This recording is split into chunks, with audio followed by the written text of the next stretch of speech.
Досмотрите ролик до конца, там будет розыгрыш.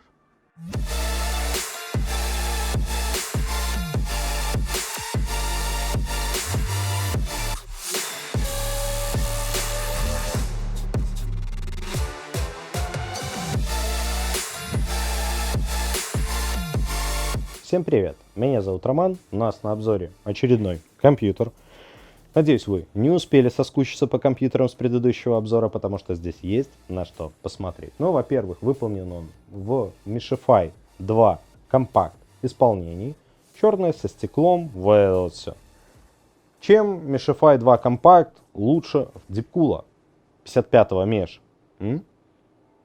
Наличием типца и противопылевыми фильтрами. Они здесь лучше, но и сам корпус сильно дороже. Если быть точным, втрое. Он просто в 3 раза дороже. Стоит ли он этих денег? Вот уже вопрос.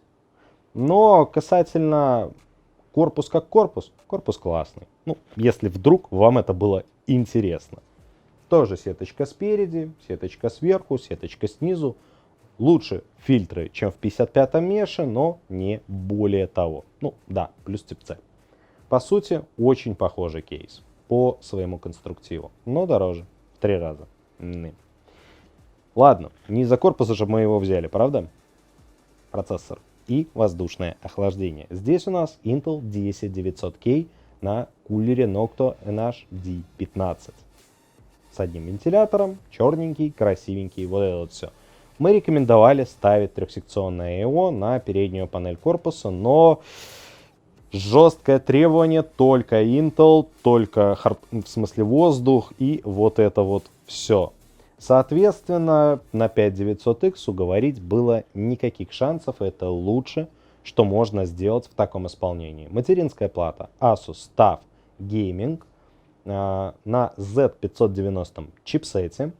Здесь у нас SSD 970 плюс на 1,5 байта hard, ну, hard и hard, и RTX 3060 в исполнении Asus TUF. Блок питания традиционная для наших компьютеров Deepcool Quanta, но на 850 Вт и в версии с модульными кабелями. Что, в принципе, по этому компьютеру имею сказать. Вообще, почему я отговаривал от 10900K в пользу 5900X? 10900K это не только 5 ГГц в бусте, но и 100 градусов рабочей температуры. Что не очень хорошо. Как для самого процессора, так и для термоинтерфейсов. И плюс охладить его на этих 100 градусах практически нереально. Да, на плате разжатый лимит, и проц в полной нагрузке бустится до 4,7, и это хорошо. Но температура в 100 градусов это нехорошо. Да, здесь жарковато, но anyway. Итак, результаты PCMark 10. 6939 баллов. Хороший результат, без вопросов. Немножко просел Video Edition Score, но опять же, результат более чем достойный, выше, чем у 91% компьютеров. В общем, все с ним нормально. Прекрасно он справляется практически с любыми задачами, ну, в рамках своих 10 ядер, конечно. То есть, ну, 10 ядер. Все. Ну и довольно небольшой объем на накопителях. 3D Mark. В 3D Mark у нас, в принципе, тоже все хорошо. 8902 балла. Это хороший результат. Но и обратите внимание, что на экране 3D Mark выводит и результаты FPS для игр. Ну, вот, например, Apex 1080p Ultra или 1440p Ultra сейчас. Вот, в общем, вот это вот все. Обратите внимание, смотрите на результат. Он, кстати, похож на правду. Да. Так что, если вдруг вам интересен результат в каких-то настройках для какой-то игры, вот он. Без DLSS и рейтрейсинга, если что. Просто как есть.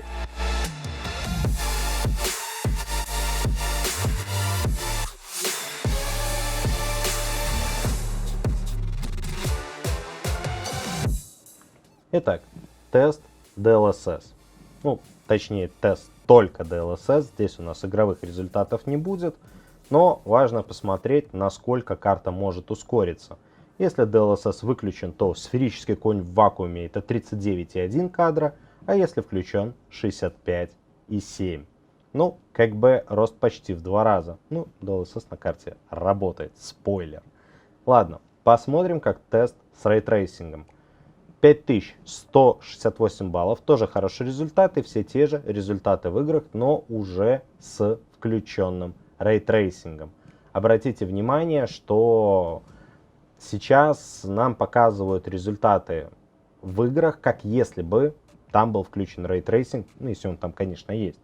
Есть он тут не везде.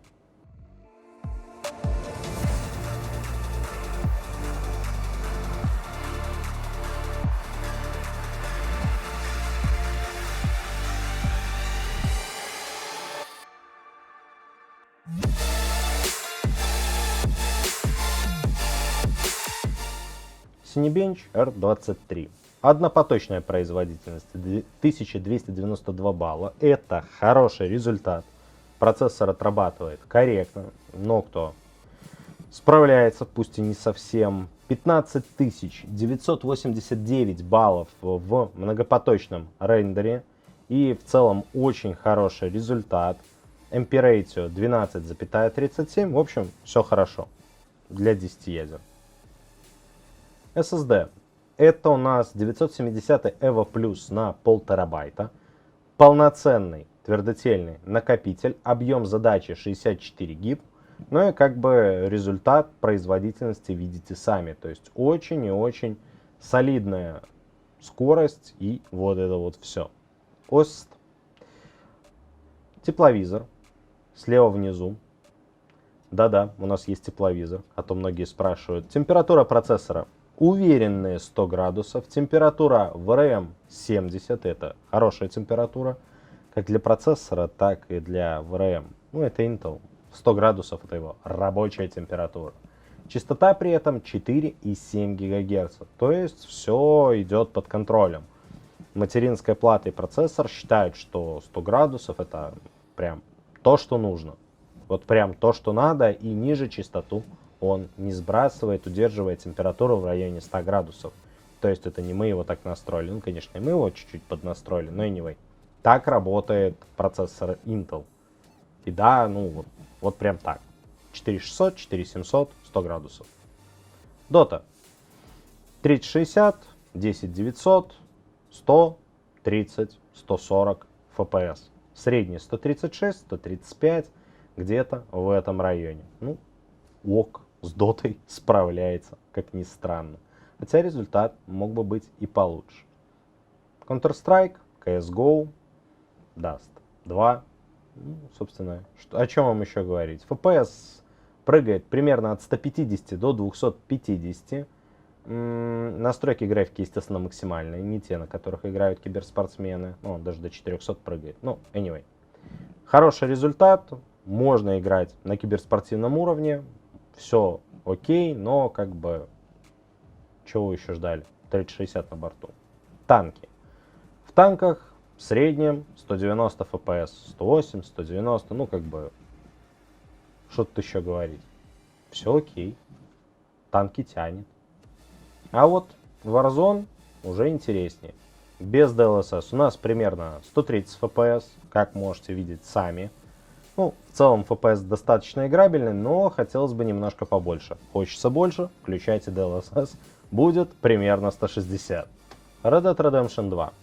DLSS в этом тесте еще нет, хотя вот он появился уже как ролик. Как вы его увидите, он явно уже будет, но anyway. 70 кадров. Ну, ок. Escape from Tarkov. 50 кадров примерно. DLSS здесь тоже пока нет, но он тоже здесь появится. Правда, не к моменту, когда вы смотрите этот ролик, а уже, наверное, в каком-то будущем. Ну, в принципе, для максимальных настроек, ну, ползунком, вполне себе приемлемый результат. Учитывая, что игра еще в глубокой бете. Нормально. Киберпанк. 50 FPS, там 48, 52. На ультра настройках, на Full HD, но, увы, с включенным DLSS. А вот если его выключить, уверенные 25 кадров, все, на что можете рассчитывать. В целом, для Киберпанка вполне себе отличный результат, учитывая, что это максималочка. Итак, тесты видели сами. Вывод вместо вас сделать не буду, но я вам рекомендую к моим советам прислушиваться, если что. Если я рекомендую 5900X, лучше, наверное, меня послушать, как и трехсекционную I/O. Но в целом сам компьютер, я думал, результаты по частоте и температуре, если честно, будут хуже. У нас здесь сейчас довольно жарко, лето, плюс 35, вот это вот все, но здесь, наверное, плюс 28. Да? И как бы думал, что будет совсем печально, но нет. На 14-нанометровом процессоре, не путать с 7-нанометровыми процессорами AMD, с которыми данный кулер не справляется, можно сказать, с Intel, с большой площадью кристалла, в целом все неплохо. Это работает. Не так работает, чтобы я мог вам это рекомендовать, но в целом работает. Поэтому компьютер получился на удивление неплохой, но хуже, чем мог бы быть, если бы вы следовали, точнее клиент следовал моим рекомендациям. Ну на этом все. Всем пока. Помните, E2Buy только лучшее. А вот, собственно, и розыгрыш. Я вас разыграл, расходимся. Ладно, шучу. Надеюсь, не успели выключить? Окей. Что разыгрываем? Разыгрываем твердотельный накопитель на 1,5 терабайта. Если у вас есть потребность в M2 NVMe накопителе, то вы можете выиграть Adata XPG SX 8200 Pro. Если в SATA-шном, то Samsung 870 EVO на 1,5 терабайта, как уже говорил, на ваш выбор. Что для этого нужно делать? Внизу под этим видео будет ссылка в описании на нашу группу ВКонтакте. Переходите туда, оставляете репост сообщения с розыгрышем у себя в профиле. Важно, профиль должен быть открыт, и размещайте ссылку на ваш профиль в комментарии к этому видео. Как будет разыгрываться, пока не знаю, но вот мы из ваших там этих вот случайным рандомайзером выберем победителя и отправим ему приз. Если вы в Беларуси, отправим в Беларуси, если в России, отправим в Россию, если на Украине, отправим и туда тоже. Ну, то есть в рамках континента до вас дотянемся. Звучит как угроза, да? В общем, участвуйте в розыгрыше, приходите на стрим, ну и выигрывайте твердотельный накопитель, ну или не выигрывайте, понятно, что получит его кто-то один. Ладно. В общем, да, розыгрыш настоящий, как и обещали. А, да. Подписаться ж надо в группу и на канал. Ну, anyway. В общем, теперь точно все. Ладно, участвуйте.